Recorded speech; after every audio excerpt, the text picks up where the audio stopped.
is day 2 of FABTECH 2018.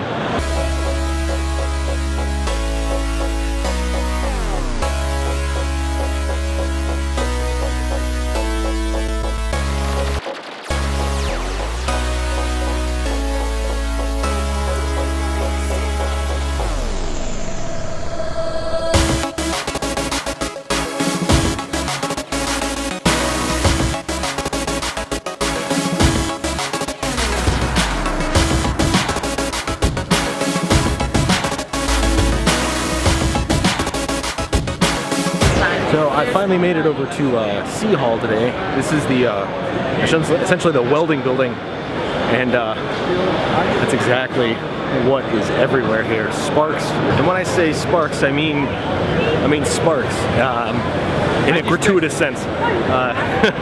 3M is literally having a grinder competition.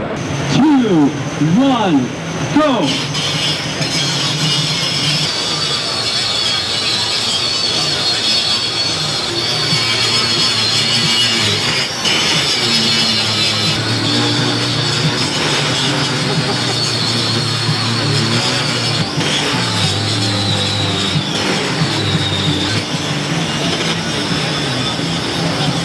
You were done like 30 seconds ago.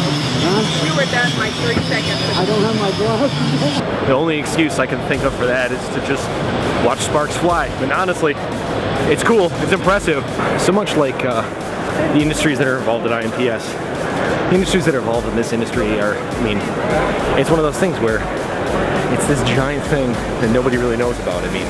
There are a lot of major companies involved with a lot of smaller companies underneath. The industries are massive. The giant machine, we're just showing off our exhaust welding capabilities on this side of the cell.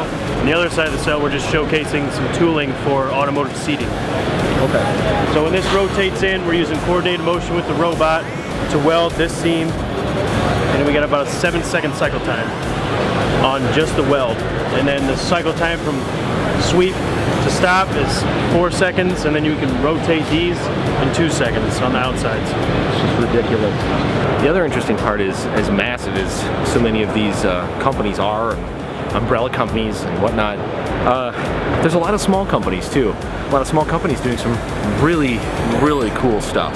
We wanted to design a fan that was the alternative to the big 10 and 20 grand big fans, and we just didn't think it took that much money to move air.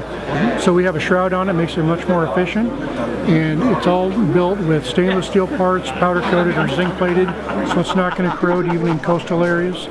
And the biggest thing is, though, it's very efficient, moves a lot of air. 42,000 CFM, runs on 110 volts. Put an extension cord on if you need to, runs on 110. It's 1.5 horsepower motor. People with the big shops are buying them to put the big fan to move air through the whole shop. And then we have a smaller one that's 36 inches diameter, and they're putting those above workstations where some guy's standing there all day long, 110 degrees, running a machine. And he's got an air source with a light on it, and so they're using them in combination. We're also getting a lot of agricultural use for livestock and barns and machine sheds. The farmers are real happy with them. But the guys around here at the welding shops and the fab shops, they love it. IMTS may be bigger. The facility here in Atlanta is far more confusing. Now, maybe I'm biased. I've been to McCormick Center several times, but this facility is huge. And the escalators are never ending. Every escalators go up and then back down, go up, back down, go up, back down, go up, back down, with nothing in between. Doesn't make any sense. They don't end.